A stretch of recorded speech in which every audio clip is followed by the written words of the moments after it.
Excuse me. Promo of the week. It's the promo of the week. Burger after burger after burger. That's a jumpy, beep. All right. Promo of the week.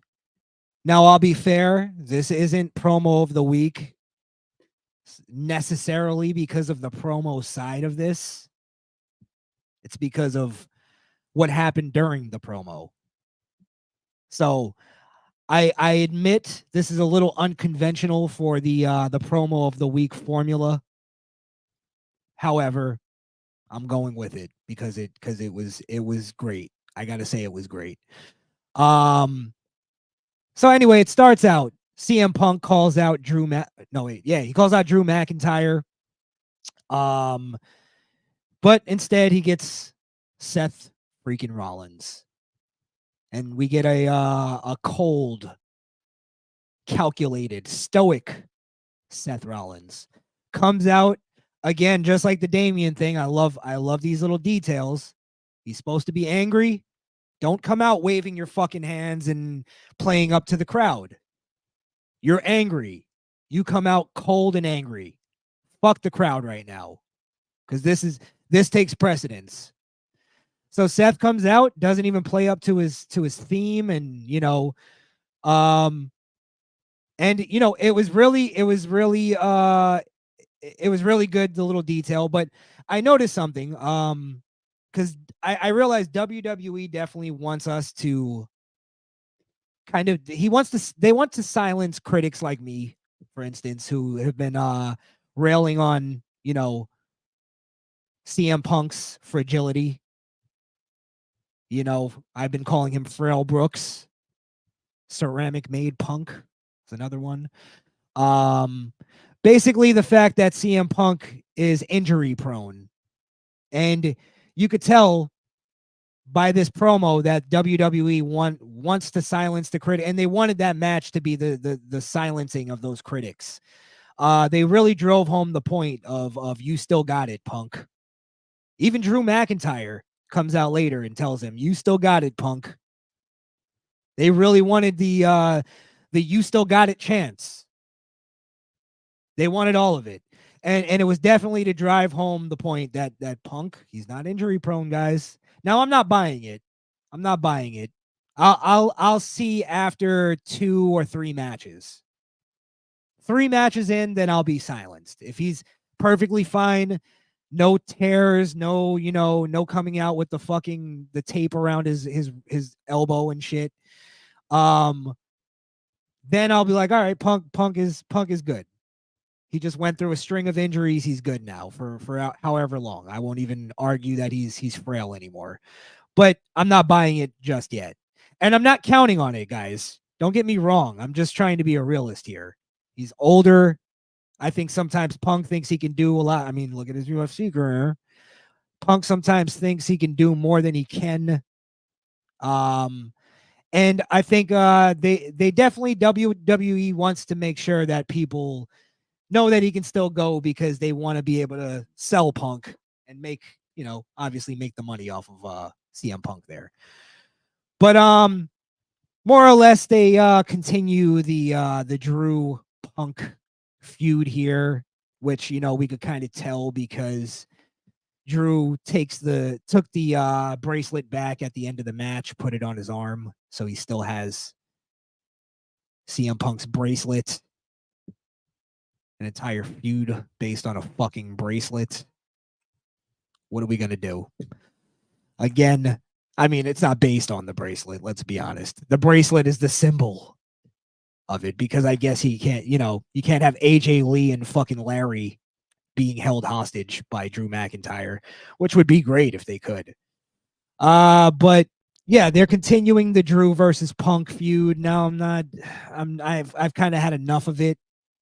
They had to draw out the build. So I feel like it's been going on longer than it has. I feel like they already had 20 matches, but they only had 1.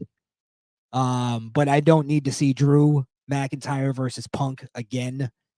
But Punk storms off because, He chases Drew basically mentions his wife again, and Punk runs after him up into the crowd. Drew was up in the crowd cutting his promo.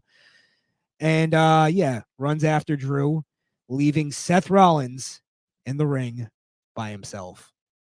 And this is where the promo of the week became the promo of the week.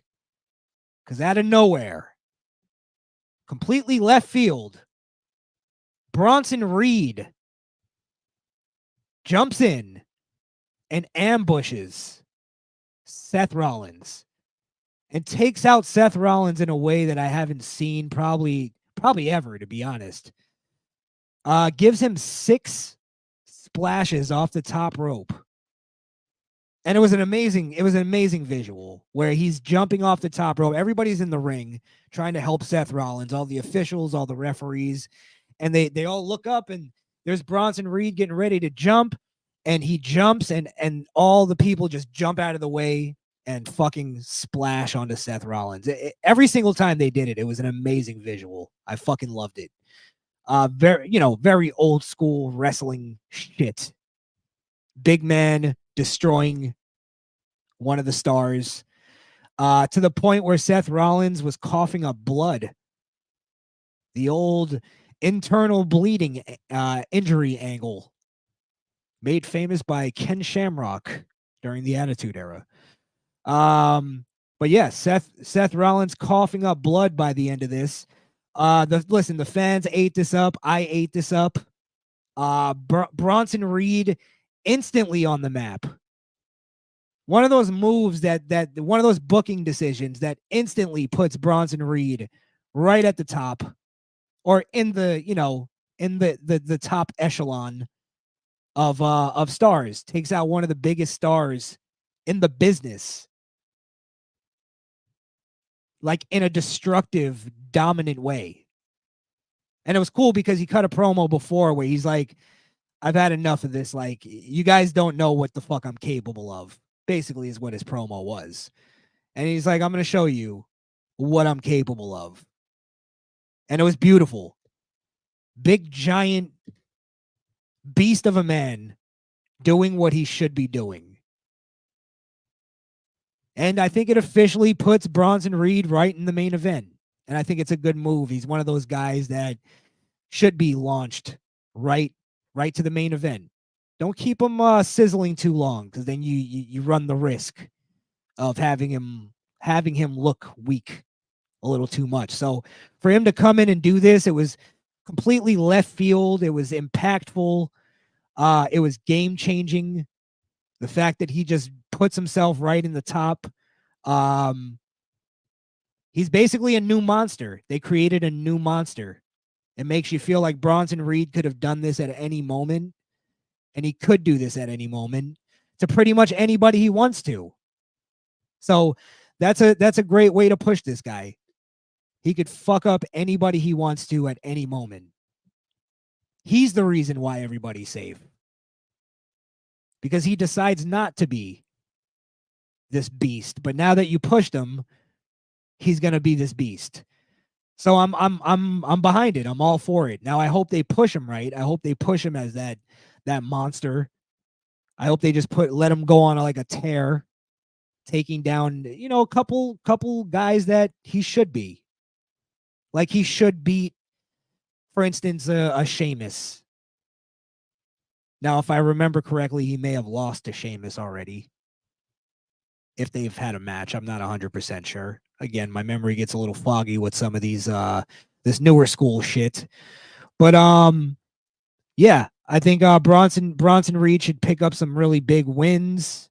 And then I don't know if you put him right in the title picture, but see where it goes. Fuck it. Just let it organically play out. See where this goes now. I'm fine with Bronson Reed being a monster